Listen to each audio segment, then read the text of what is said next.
The first international conference on design and architecture. We are happy to see you again. I hope you enjoyed yesterday of the presentation. Today we are opening our ceremony with keynote speaker Dr. Chaham Alalouch's speech. Before that, I would like to introduce him to you. Dr. Chaham Alalouch is an academic, scholar, editor-in-chief, and architectural engineer with a background in urbanism. He writes and speaks regularly on how to improve people's quality of life through sustainable and smart design and construction of our buildings and cities. Dr. Chaham's research, teaching, and services were recognized for excellence. He is the winner of several national and international awards, and his research was featured in Elsevier newsletter, Elsevier Engineering Twitter account, the Australian Architectural Science Association newsletter, the Spanish magazine The Smart City Journal, and the Omani Scientific Insights newsletter. One of his research papers was selected by Elsevier to join RELIC's Sustainable Development Goals research database. Dr. Chaham has published a large number of outputs in the international referred press covering a wide range of topics related to his role at Sultan Qaboos University in Oman in the capacity of associate professor, having previously researched and taught at universities in the UK and Syria. There, he also worked in several architectural consultancy firms and in The title of my presentation is Rethinking the Role of Technology in Architecture and Urban Design. Critical perspectives on AI, neuro-architecture, and smart cities.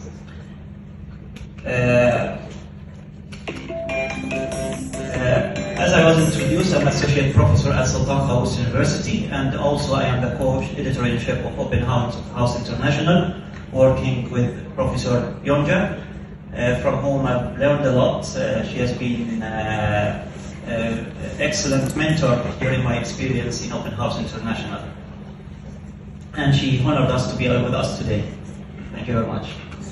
I would like to start my presentation with this quotation from Professor Bill Hillier's famous book, Space is the Machine. He said, architecture is analogous to language. If you think about it, language consists of words that exist in the dictionary and grammar.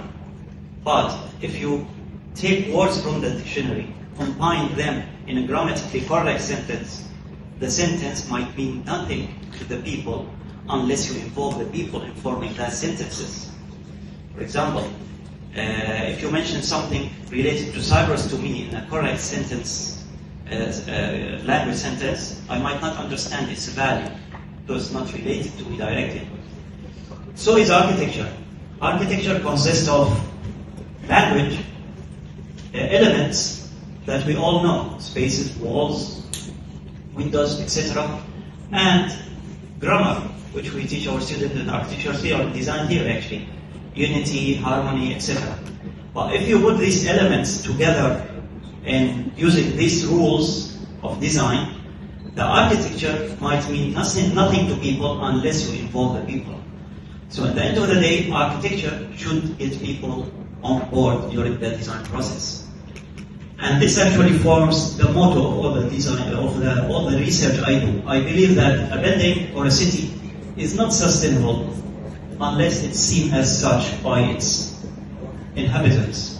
Design the perfect zero-energy building. If people do not like it, if it does not fulfill their needs, it's not sustainable. That's why in all my research I do involve people. At a philosophical level, I think our world is based on regularities rather than truth. Truth exists, but maybe that our limited capacity of the mind, or the human mind, is not able to capture truth. Rather, we can learn the regularities and build upon them for the benefit of the people and the planet. At practical level, I think a good research should start with a simple question. but should go through sophisticated and rigid research methodology. And this is the key, I think. This is what makes us scientists. This is what makes us different than journalists who go and interview people, for example. It's the methodology, it's the rigidity, it's the scientific merit of the work we do. And this work should end with simple answers that benefit a certain population. So start simple, go through a rigid process, end with a simple answer that a lay person can understand. I do research in three main areas. I do a lot of space syntax research and many projects on that at building the urban level. Also, I work on sustainability from environmental and social point of view. We're recently developing a local sustainability assessment tool based on stakeholder involvement, based on stakeholder perception actually, rather than energy consumption, and this is something I think new and hopefully will be out soon. Recently I've been doing a lot of research on smart cities in terms of digital participation and social sustainability. So it's not the technical part, it's the human part of smart cities. However, today I'm not going to talk about any of these. I'm going to talk about something just more, I wouldn't say more important, I said it's a hot topic now, yeah? Technology and design. And I aim in my presentation today is to stimulate thoughts. I'm not going to present research findings. I want you to think in a different perspective, to think in a different way than what social media is telling us, to be critical in what you receive regarding using technology in design. I look at technology in design as a design paradigm, not as a design tool. And I believe it should not compromise the human creativity, right? Yeah, it should complement it. I structured my presentation in a series of questions. So first question is, what do you think makes us human? Think about it. Take a minute. Digest that question. What makes us human? It's a difficult question, easy one? Easy. I don't think it's easy. If it's easy, philosophers would have agreed on that, but they do not. Let's see some perspectives of philosophers. Ledoux thinks that our rationality makes us human. He believes that our soul is perfect, but our body is not. And this rationality, our ability to judge, is what makes us human, which we get from the perfection of our soul. Whereas his student, Aristotle, thinks that we are social creatures. We communicate, we create communities, we create relationships, and that's why we are human. Later, Descartes thinks that we are human because we think, we have logical judgments. You see, it's not easy. You think that we are human because we have emotions. We are driven by our emotions. However, this is a big question, it's arguable. Strada think that we are human because we have freedom to make decisions, and we are responsible for that decisions. Do you agree with any of them? I'll tell you what I think. I disagree with all of them. I think what makes us human is our perfect imperfection. We're not perfect. We are imperfect. We do mistakes. We all do. We are often driven by our emotions. And we are all have flaws. And this is why we seek development and change. And this is the essence of life. This is why we are human. Mistakes teach us. We learn our limitations. Our flaws makes us relatable, because we know others that flaws also.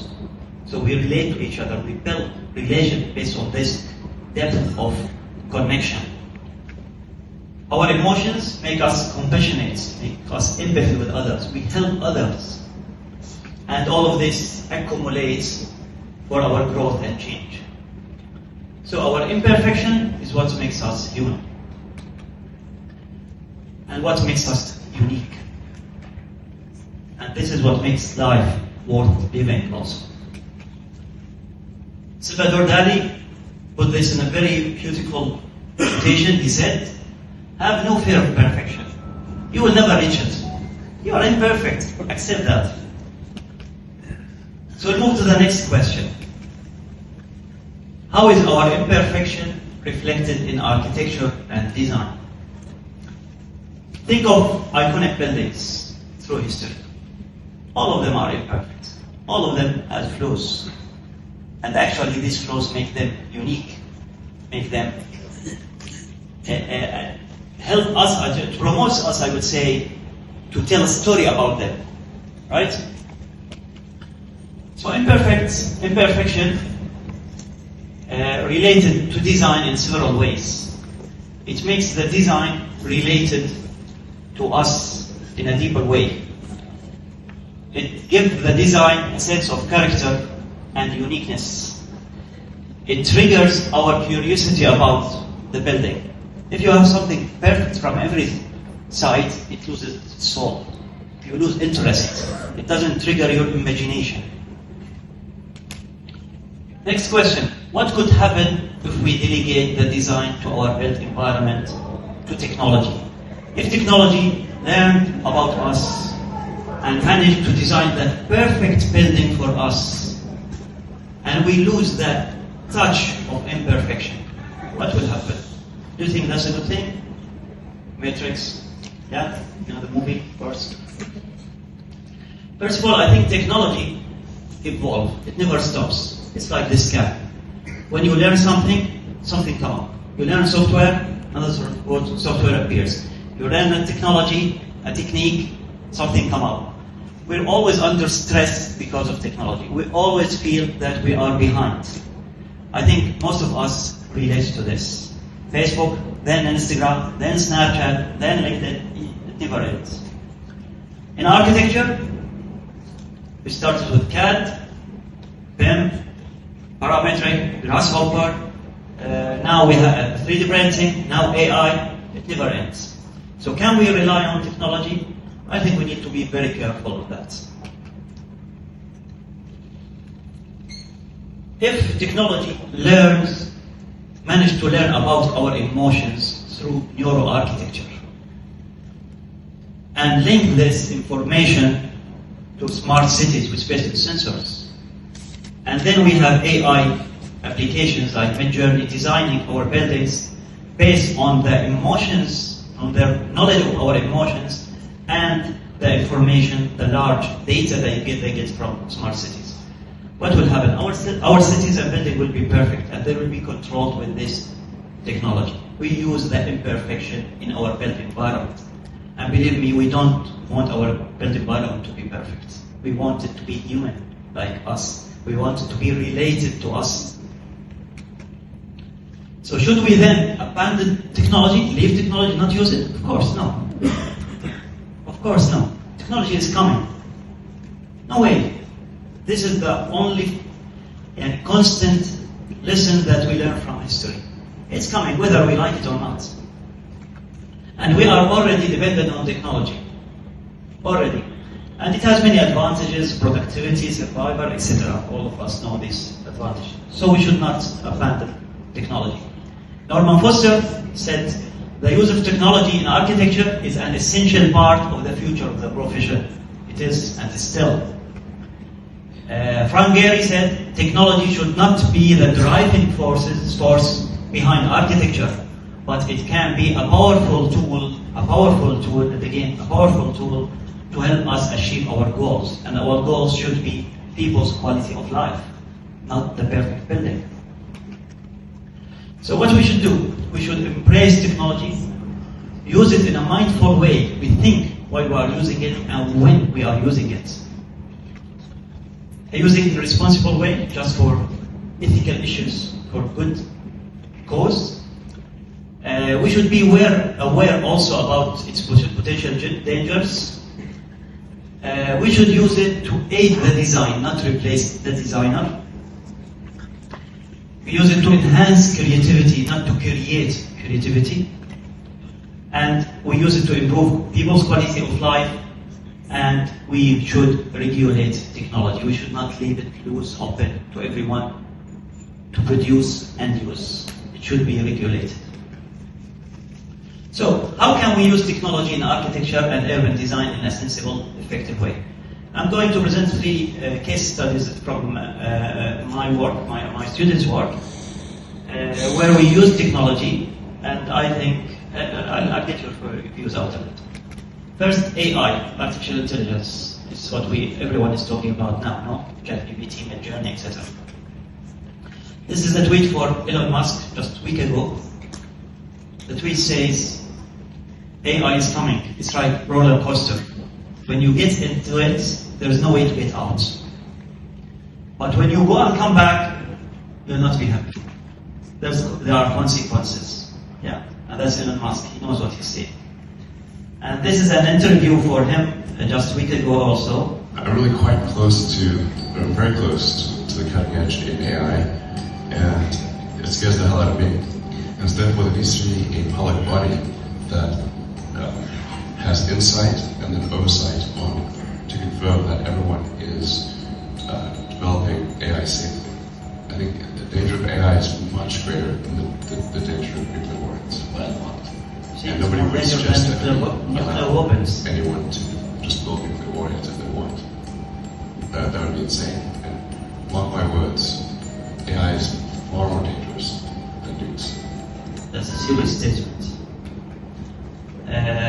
Sam Altman, the CEO of OpenAI, who developed ChatGPT and Midjourney, he was questioned in the Senate, in the US Congress, and he said, we must regulate the use of AI.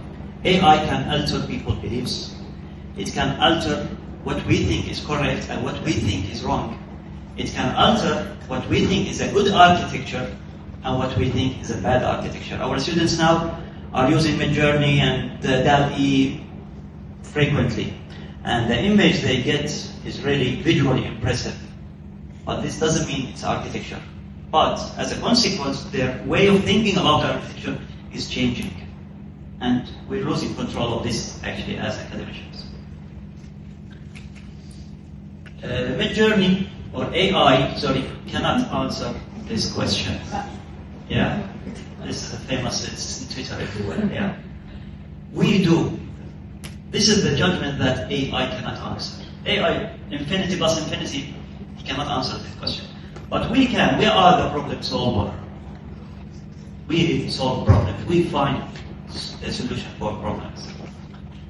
Now, in architecture, we have the AI text-to-image generator, we have the Midjourney, onboard, Art Breeder, Night Cafe, all of this have been using intensively by our students.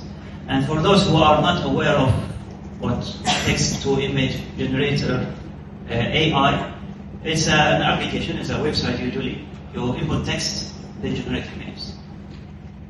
Image that you cannot imagine. It's beyond our imagination. And if you imagine that, you cannot do it. These are some examples I collected randomly from Facebook for Islamic architecture that is generated by AI. Those are more matured examples for Dr. Maya Samad. She's expert in this field. She always generates amazing AI designs using Islamic architecture principles. And those are more fantasy style AI Islamic based architecture. AI also can be used in urban design. It actually, you can upload an image. This is a little bit long video. You can upload an image. This is Redraw the City application. You select the area that you want your AI to redesign. Then you type up there what you want. Benches, flower pots, car park, whatever. Cafeterias, and AI regenerates this area using the text you input. I cannot pass forward from here, but you can try it. Okay. Now the user inputs text here, and these are the solutions, give you options always. Yeah? You change the text, you don't want bike lanes, flower pots, you change these flower pots, the design changes. It's very powerful. Yeah? It's helpful actually here. How can we use AI text-to-image generator in Design Studio? I'll show you two experiments that I did with my graduation project students. First student, Jude Al-Aifi, she wanted to design nature and science museum. She used Midjourney in the early design stage. She developed her report, the program of the project. Before the conceptual stage, she started using Midjourney. And she input very simple prompts. She got several options, yeah? But the end design has nothing to do with this. Because this doesn't work when it comes to function, to structure, to material, to sustainability, to energy. It's not realistic, it's fantasy. So it wasn't a successful experiment. With another student, Muhammad Mughbali, he wanted to build a culture center. He didn't use Midjourney at the early stage. He designed the building. He finished designing the building. And after that, he input the pictures that he got from SketchUp into Midjourney and asked to use Midjourney to improve the design of the elevation. Here, he is the designer. He controls what's going on. He put his imperfection in the design first, then used AI to improve the design. So I'm not calling to not use the technology, no, we need to use it, but we need to know when. That explains my question to you in your presentation, right? Mm-hmm. So he input the north elevation, he got options, he selected this one, he then upscaled, as we know in Midjourney, then he selected the idea of the for elevation treatment and he applied it to his design. So he got inspiration from AI as opposite to let AI design for him. And I think that was a very successful experiment. Regardless the design, he didn't get high grade, but regardless the design, the experiment itself is good. So I think in terms of education, this limited experience though, it needs more research, but it works. It's worth trying with your students. So we can use AI in later stage to maintain control over the design and to maintain the storytelling factor because of the imperfection of the design. Another example is neuro-architecture. Neuro-architecture is to learn how our mind responds to what we see. Yeah? So it's a machine you put on your head, it reads the mind waves which are related to our emotions. So we know the impact of the design on people's emotions, whether it's stressful, whether it's relaxing, whether it's engaging, etc. So what we wanted to explore in this project is the effect of different ratios. We all know golden ratio, St. Petrarius. Everyone says golden ratio is good, it's the beauty secret, right? But are you aware of single scientific research that proves this? No, there's none. It's all based on stated preferences technique. So you ask people. And when you ask people, there's a high range of error. People cannot express themselves in a proper way sometimes. And there are many other factors. What doesn't lie is your mind and your eye. So neuro-architecture study the mind waves and the pupil movement also, to understand the actual biological response for certain stimuli. So the question was where to start. We started with the EEG system. This is the system. We used a machine called Epoch Plus from Emotive company, Swedish company. It's not expensive machine. You put in your hand on the respondent head, and it reads the electricity that your mind generates. And then the algorithm translates this into emotions. So if you show a person a picture of a building, you know whether this causes stress, apparently not. engagement, no. Interest, no. Excitement, no. Focus, yes. Then relaxation, yes. So if your design causes stress and interest, it's not a good design. You don't want people to be stressed, right? Unless you're designing like a horror house or something. Yeah. If you're designing a museum, you want something else. So you know the actual body reaction to your design. And it's very simple. You set it up and you present a picture or a video, or you take them actually to the building to visit. This is the video. It shows the experiment and it shows how it works. It's real time. It measures in real time. So you can know what causes stress at that particular point. And it shows you the brain response for the 4 brain waves that our brain produces. And you can see the response visually at any time for different parts of the brain. It's a very powerful tool. It's easy to use. It's not expensive. So those who are interested, come talk to me after the presentation. So we wanted to experiment on the golden ratio. Does it cause any relaxation? Does it cause any positive emotions? So we designed a series of elevations, a series of simple forms.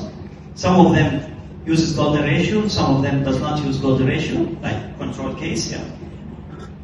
And then we did that. You get tens of thousands of data points. The data goes through filtering and curation process. It needs some work. Then you have your data to do your statistical analysis.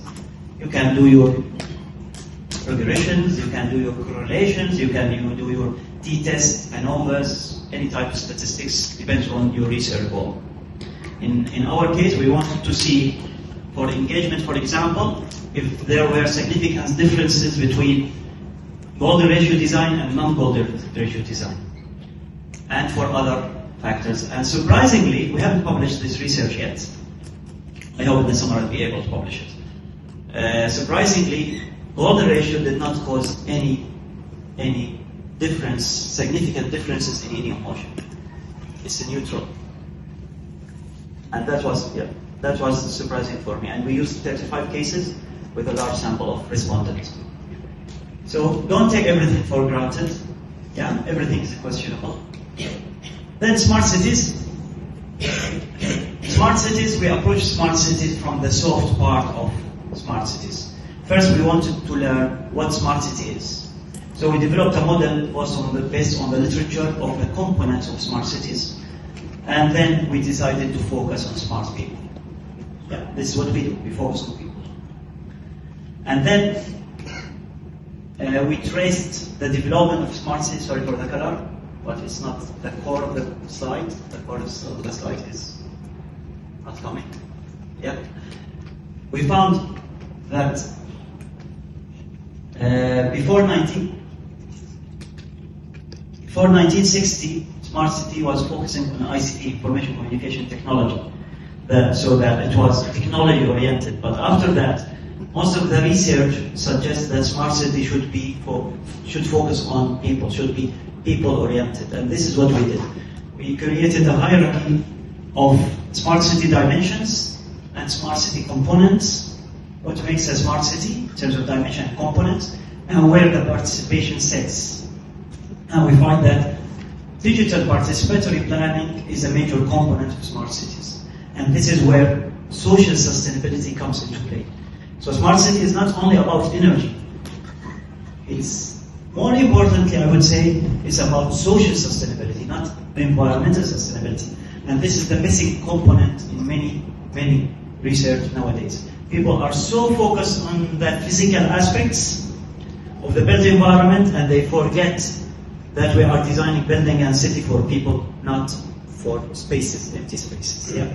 So our approach should start from people, end with people. So here, this model, this is one of the papers we published. Called the sustainability has 3 components, as we all know. Then social sustainability has many components. One of them is community engagement. And community engagement, there are 2 types of participation, conventional and digital. So we decided to focus on digital. And here I would like to say something about sustainability. Sustainability, unfortunately, became a buzzword. Everyone is using the word sustainability. Wherever you go, whatever the topic is, someone is talking about sustainability. I think the term sustainability has been misused and abused. It lost its essence. I think we need to redefine sustainability, and there should not be a common definition for sustainability. So sustainability should be defined for certain community to fulfill their needs. And this is what we do in our research. We define sustainability. I work in Oman. I try to understand what sustainability means for Omanis, and then design measurement tools for that particular criteria. Then we do the design according to that. Yeah. So we used a model called Modilo, which allows interactive digital participation for smart city stakeholders. So you log in, you upload your proposal for the design. It's very useful and easy to use, also applications available online. You can navigate freely through the model as a stakeholder. So you send it to your stakeholders. They log in with username and password. They can navigate around and they can write their comments. And then another user come into the model and they read the other's comments. So it's interactive. So if I added a comment, Dr. Ersin might come and say, no, I disagree, I think blah, blah, blah. Or I agree, I think blah, blah, blah. So it's interactive. Very useful tool, and we used it in one of the projects in Oman. And actually we measured its success, and actually people really love it and like it. It's easy to use for them, even lay people, not only architects and urban designers. That's in my presentation. So to sum up, technology design is already here. AI, neuro-architecture, Internet of Things, smart cities, etc. It's already part of our design life as built environment designers. There is no way to stop it. I think we all agree on that. Therefore, I call to embrace technology, but use it in a sensible way that preserve our control of the design of the built environment while exploiting its advantages for the benefit of people and the planet. So let us assert control over technology and harnessing its power to unlock untapped potential of our minds, to purposefully design environment that can cultivate greater happiness for the people. Thank you very much.